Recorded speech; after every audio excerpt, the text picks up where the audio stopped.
ആരും തികഞ്ഞവരല്ല, ആരും പൂർണ്ണമാകാൻ അർഹതയുള്ളവരുമല്ല. ആർക്കും ഒന്നും എളുപ്പമായി നടക്കുകയുമില്ല. എല്ലാവർക്കും പ്രശ്നങ്ങളുണ്ട്. മറ്റുള്ളവർ എങ്ങനെയാണ് കടന്നു പോകുന്നത് എന്ന് നിങ്ങൾക്കറിയില്ല. അതിനാൽ മറ്റുള്ളവരെ വിധിക്കുകയോ വിമർശിക്കുകയോ പരിഹസിക്കുകയോ ചെയ്യുന്നതിന് മുൻപ് താൽക്കാലികമായി നിങ്ങളുടെ നാവുകൊണ്ടുള്ള യുദ്ധം നിർത്തുക. എല്ലാവരും അവരുടെ തനതായ രീതിയിലാണ് ജീവിക്കുന്നത്.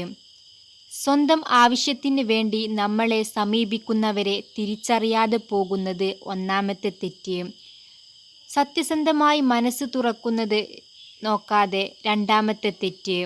നമ്മൾ സ്നേഹിക്കുന്നവരെല്ലാം തിരിച്ച് അതുപോലെ ഇങ്ങോട്ടും സ്നേഹിക്കും എന്ന് വിചാരിക്കുന്നത് മൂന്നാമത്തെ തെറ്റ്.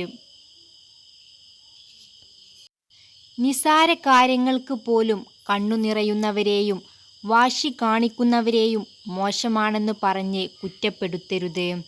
സത്യത്തിൽ ഏറ്റവും കൂടുതൽ സ്നേഹവും കരുണയും ഉള്ളവർ അവരായിരിക്കുമെന്ന് പഠനങ്ങൾ പറയുന്നു. വിശ്വസിച്ചാൽ നിശബ്ദതയെപ്പോലും മനസ്സിലാക്കാൻ കഴിയും. എന്നാൽ വിശ്വാസമില്ലെങ്കിൽ എല്ലാ വാക്കും തെറ്റിദ്ധരിക്കപ്പെടും. വിശ്വാസം എന്നത് ബന്ധങ്ങളുടെ ആത്മാവാണ്.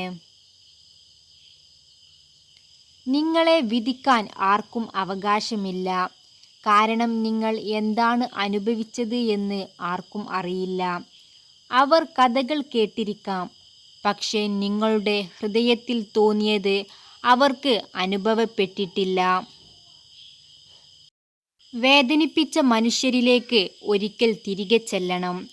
ജീവിതം പഠിപ്പിച്ചതിനെ നന്ദി പറഞ്ഞ് കൈകൊടുക്കണം. കരഞ്ഞിരുന്ന റൂമിലേക്ക് ഒന്നുകൂടെ മടങ്ങിയെത്തണം. വിങ്ങിപ്പൊട്ടി ആ നിമിഷങ്ങളെ ആത്മാഭിമാനത്തോടെ ഓർത്തെടുക്കണം. ധീരമായ കണ്ണുകളോടെ ജീവിതത്തിലേക്ക് തിരികെ നടക്കണം.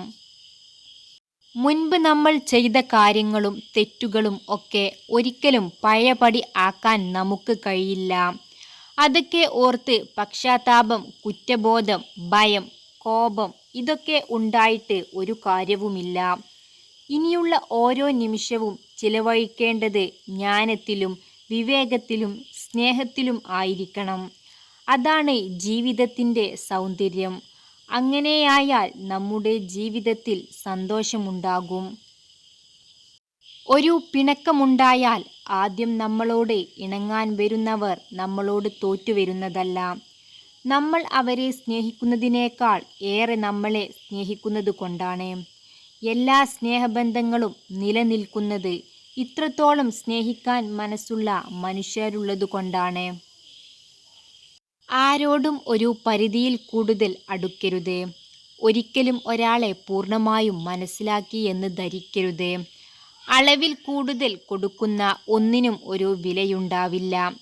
അവഗണിക്കപ്പെടുന്ന ഇടങ്ങളിൽ നിന്ന് അന്തസ്സോടെ സ്വയം മാറി നിൽക്കുക. സംസാരം കഴിവതും കുറയ്ക്കുക. ഒരിക്കലും ഒരു തുറന്ന പുസ്തകമാവരുത്. ആത്മാർത്ഥത കൂടിപ്പോവരുത്. സംസാരിക്കാൻ വേണ്ടി ആരെയും നിർബന്ധിക്കരുത്.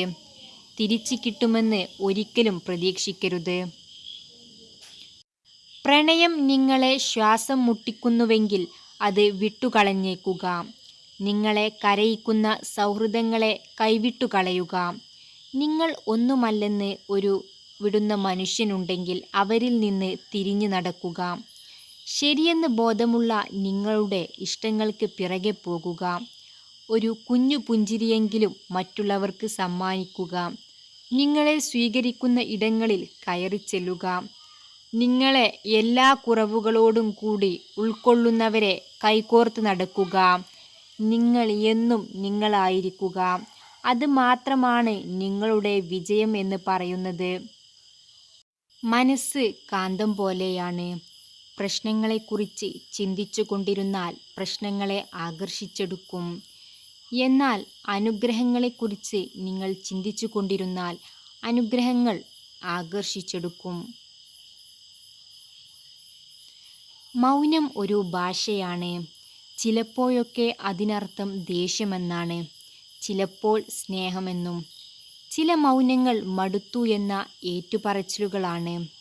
ഇടയ്ക്കൊക്കെ മൗനമെന്നാൽ നീ തന്നെ മിണ്ടിത്തുടങ്ങണം എന്ന വാശിയാണ്. മൗനത്തിന് ഇങ്ങനെ 1000 അർത്ഥങ്ങളാണ്. മനസ്സറിയുന്നവർക്ക് എളുപ്പം വായിച്ചെടുക്കാൻ കഴിയുന്ന ലിപിയില്ലാത്ത ഭാഷയാണ് മൗനം. നമ്മൾ ശ്രമിച്ചു കൊണ്ടേയിരിക്കുക. എവിടെയോ ഒരു മരുപ്പച്ച ഉണ്ട്. എത്തുമെന്ന് ഉറപ്പില്ല. എങ്കിലും പ്രതീക്ഷയോടെ നമ്മൾ സഞ്ചരിച്ചു കൊണ്ടിരിക്കണം. അവിടെ എത്തിയില്ലെങ്കിലും ആ യാത്ര വലിയ കാര്യമാണ്.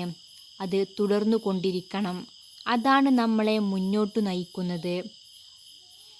നിങ്ങളുടെ സന്തോഷത്തിന് നിങ്ങൾ ഉത്തരവാദിയാണ്.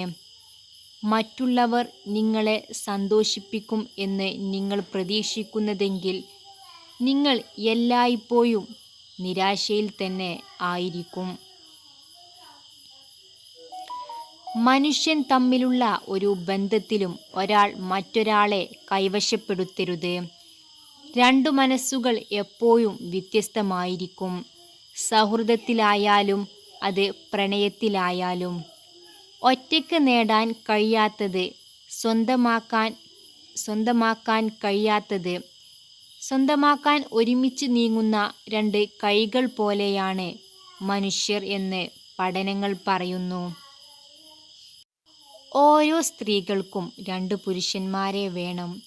ഒരാളെ വിവാഹം കഴിക്കാനും മറ്റൊരാളെ താരതമ്യം ചെയ്യാനും എന്ന് പഠനങ്ങൾ പറയുന്നു. വലിച്ചെറിഞ്ഞവരിലേക്ക് വീണ്ടും വലിഞ്ഞു കയറി ചെല്ലരുത്. വാക്കുകൊണ്ട് മുറിവേൽപ്പിച്ചവരിലേക്ക് ഇനിയൊരു തിരിച്ചുപോക്കുമരുത്. അവഗണിക്കപ്പെടുന്നതും അവഹേളിക്കപ്പെടുന്നതും നമ്മുടെ സ്നേഹത്തിന് വിലയില്ലാത്തിടത്താണ്. സ്നേഹം കൈപ്പറ്റാൻ ഒരുപാട് ആളുകൾ ഉണ്ടാകും. അറിഞ്ഞു തരുന്ന സ്നേഹത്തിന് പരിധികൾ ഉണ്ടാകില്ല. പങ്കുപറ്റാൻ ഒരുപാട് ആളുകളും ഉണ്ടാകില്ല. തുടങ്ങിയതിൻ്റെ ഇരട്ടി വാശി ഉണ്ടെങ്കിലേ തുടരാനാകൂ. തുടങ്ങിയ സ്ഥലത്തിൻ്റെ സുരക്ഷിതത്വത്തേക്കാൾ എത്തിച്ചേരേണ്ട സ്ഥലത്തിൻ്റെ മഹനീയതയ്ക്ക് പ്രാധാന്യം നൽകുന്നവർ മാത്രമേ യാത്രകൾ പൂർത്തിയാക്കുകയുള്ളൂ. ജീവിതത്തിൽ എത്ര തോറ്റാലും അവസാനം നമ്മൾ ജയിക്കുന്നത് ഒരു മൊമെൻ്റ് വരും. അതിനെ നമ്മൾ പരിശ്രമം എന്നു പറയും. നാട്ടുകാർ അതിനെ അവൻ്റെയൊക്കെ ഭാഗ്യം എന്നും പറഞ്ഞ് നടക്കും. നിങ്ങൾക്ക് വീഡിയോ ഇഷ്ടപ്പെട്ടാൽ നിങ്ങൾ please like and share, subscribe my channel. Thanks for watching.